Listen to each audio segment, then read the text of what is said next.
광주인권회의 등 광주 시민단체가 홍콩 민주화 시위를 이끌고 있는 시민단체죠. 민간인권전선을 2020 광주인권상 후보로 추천을 했습니다. 지난달 28일 5.18 기념재단 측에 광주인권상 후보 추천서를 직접 전달했는데요. 광주인권상의 의미 그리고 후보로 홍콩의 시민단체 연대인 민간인권전선을 추천하게 된 배경 직접 들어보겠습니다. 광주인권회의 황범량 간사 연결합니다. 안녕하세요, 간사님. 예, 안녕하십니까. 네, 이 광주인권상 어떤 상인지 먼저 설명부터 해주시겠습니까? 예, 이 광주인권상은 그동안 이제 각 비영리 단체나 5.18 관련 단체에서 각각 따로따로 이렇게 5.18과 관련해서 이 의미를 살릴 수 있는 분들에게 수상하던 상을 하나로 통합해서요. 광주인권상으로 통합을 해서 매 5.18 기념주간마다 5.18 기념재단에서 시상을 하고 있는 상입니다. 네, 의미 있는 상이고 또 5.18의 정신을 계승하기 위해서 하는 활동 아니겠습니까? 네네. 그런데 이번에 홍콩 시민연대 조직이죠. 민간인권전선을 광주인권상 후보로 시민단체들이 지금 추천을 했습니다. 추천한 이유는 어떤 거죠?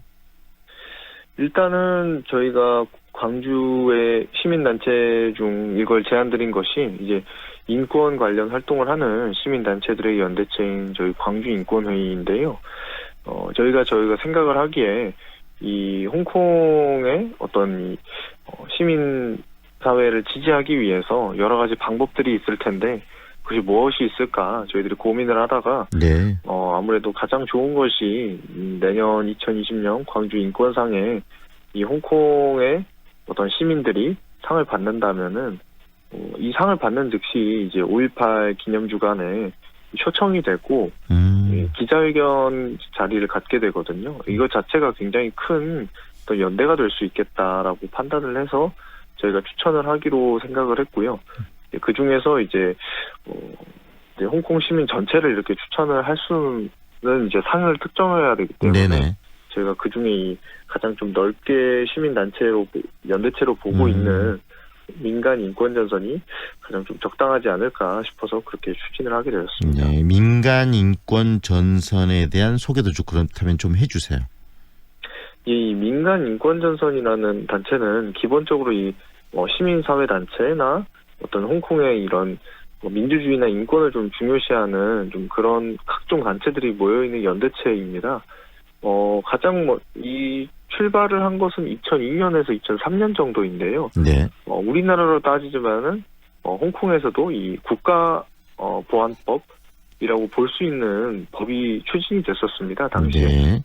예, 당시 이제 시민사회 단체에서 이것을 저지하기 위해서 공동 대응을 위해서 만든 것이 민간 인권 전선이고요.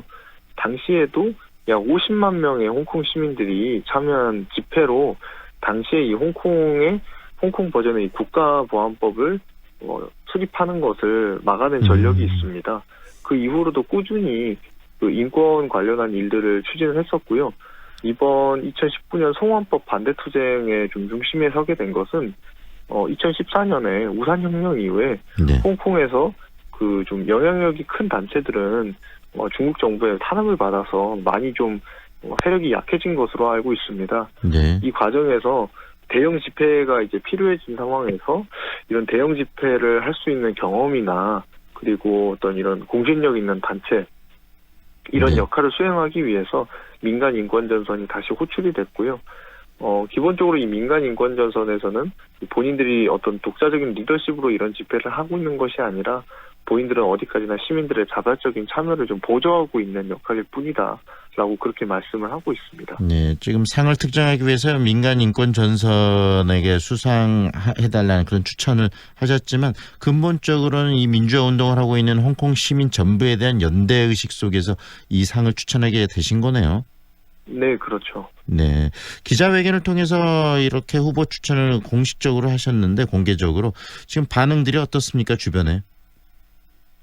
일단은 저희가 이거를 하기 직전에 그 추천서를 보낼 때요. 사실 서명을 또 받을 수가 있습니다. 네. 나도 이런 추천에 동감한다라고 이렇게 서명을 받을 수 있는데 저희가 그렇게 시간이 이렇게 11월 이제 30일이 이 그 상의 추천을 마감하는 날이어가지고요. 근데 저희가 이것을 이제 인지하게 된 것이 그렇게 한 일주일 전 정도였습니다. 이 마감이 12월 30일이라는 것.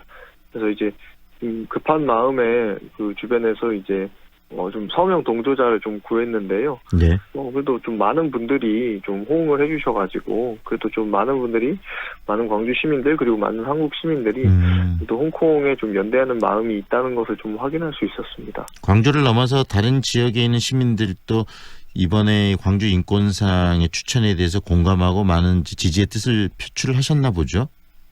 네, 좀 생각보다는 많은 분들이 좀 서명을 해주셔서, 네.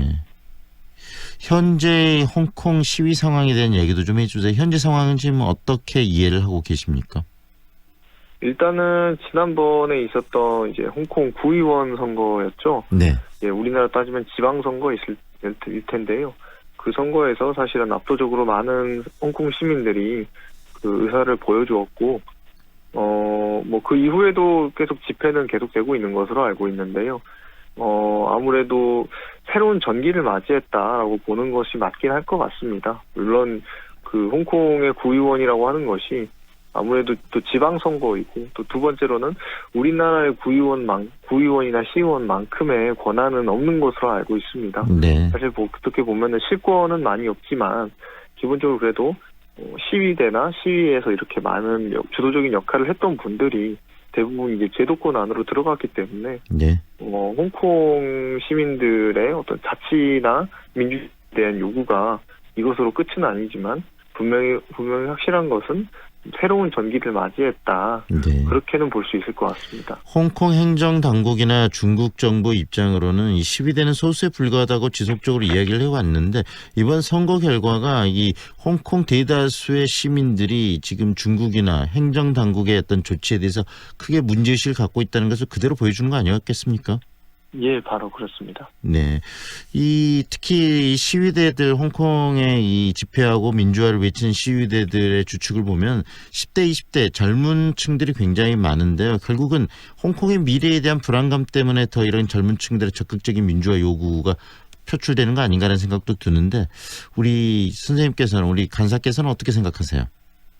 뭐 이제 이 시위의 주축이 홍콩의 젊은 청년들이라고 하는 것은 당연한 많은 사실이고요. 그거에 대해서 여러 가지 이유가 있는 것 같습니다. 이제 방금 사회자께서 말씀해 주셨듯이 아무래도 2047년쯤이 이 홍콩이 반환될 당시에 일국 양제, 그나마 지금 보장되고 있는 이 네. 일국 양제라는 것이 종료되는 시점인 것으로 알고 있습니다.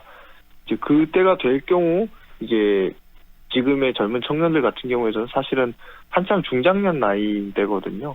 그때 당시에는 이제 우리가 홍콩에서 그나마 누리고 있는 이런 어떤 자유나 어떤 혜택들이 모두 사라질 수 있다라는 불안감이 확실히 크게 있는 것 같고요. 네. 뭐 그 밖에도 여러 가지 주장들이 있는데요. 뭐 아무래도 홍콩의 어떤 좀 복지가 많이 부족한 부분, 그리고 빈부격차가 너무 심해서 이제 청년층들 같은 경우에서는 아무래도 경제적으로도 굉장히 좀 어렵지 않나, 좀 이런 부분도 좀 꼽히고 있어서 다양한 이유들이 복합적으로 작용했다. 하지만 아무래도 가장 큰 것은 아무래도 2047년에 일국양제가 끝날 수 있다. 좀 이런 불안감이 크지 않을까? 적어도 이제 저로서는 그렇게 좀 보여집니다. 네, 홍콩의 민주화 운동 모습을 보면서 이 80년 5월 광주가 떠오른다는 분들이 많고, 우리 간사도 그 말씀을 잠깐 하셨는데 어떻습니까? 이 홍콩의 이 민주화 운동과 80년 5월 어떤 맥과 연관성이 있다고 보세요? 뭐 일단은 어떤 분들은 그렇게 주장을 하십니다. 아무래도 이제 홍콩과 광주가 다르다라는 말씀을 하시는 분들도 계세요. 네. 이제 뭐 사실 그렇게 정확히 따지자면은 어떤 모든 운동은 다 다른 것이겠죠. 시대나 장소가 다르기 때문에. 근데 저도 그렇고 이제 이 홍콩과 광주를 겹쳐서 보는 많은 분들은 아무래도 어떤 이 자유를 억압하려는 어떤 세력과, 그리고 그것에 맞서서 자유를 외치려는 시민들의 네. 어떤 충돌을 보면서 80년 광주를 떠올리는 것이 아닐까, 그렇게 생각을 합니다. 또 두 번째로는 아무래도 이 아시아권에서 일어나는 일들, 아무래도 그 시위를 하고 있는 분들이 만약에 좀 지구 반대편에서 우리하고는 좀 얼굴 생김새가 다른 분들이었다면은 아무래도 우리 관심을 조금이나 덜할 겁니다. 그 소식을 접한 분들은 당연히 80년 광주를 떠올리면서 그 시위를 지지하셨겠지만 네. 아무래도 우리와 생김새도 비슷하고 아무래도 우리와 어떤 생활도 조금 더 비슷한 홍콩이라고 하는 공간이었기 때문에 좀 더 많은 분들이 공감을 하고 계시지 않을까 그렇게 생각을 합니다. 네. 결국은 80년 5월 광주는 정말 고립되고 또 외로움 속에서 이 민주화를 외쳤는데 그때를 생각했을 때 이 민주화 운동이라는 것은 결국 이 연대가 굉장히 중요하다는 것을 새삼스럽게 느끼고 이렇게 광주 인권상 후보로 추천하는 것도 새로운 어떤 연대 의식 아니겠냐라는 생각도 듭니다. 어떻게 보세요? 예, 아무래도 많은 시민들이 이 심정적으로 홍콩의 시위를 지지하게 되는 것은 다시는 좀 80년 5월 같은 그런 상황을 만들지 말자라는 생각이 있는 것 같습니다. 어떤 지역에서든 사실은 그런 고립된 상황은 펼쳐질 수가 있는 것인데 좀 적극적으로 많이 연대를 해서 물론 우리가 그 나라 사람도 아니고 그 나라의 실권을 갖고 있는 사람도 아니기 때문에 뭔가 진압을 얼마나 늦출 수 있을까 싶지만 최소한 그 사람들이 고립됐다는 생각은 좀 두게 하지 말자. 좀 이런 다들 마음이시지 않을까 좀 그렇게 생각을 하고 있습니다. 수상자 선정 과정 그리고 또 발표는 언제쯤 하게 되는지도 한 말씀해 주시죠. 예, 일단은 저희가 후보 추천은 11월 30일로 마감이 됐고요.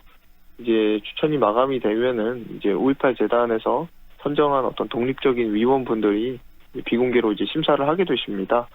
이 경우 같은 경우에는 현지 조사단을 파견한다는 것으로 알고 있습니다. 네.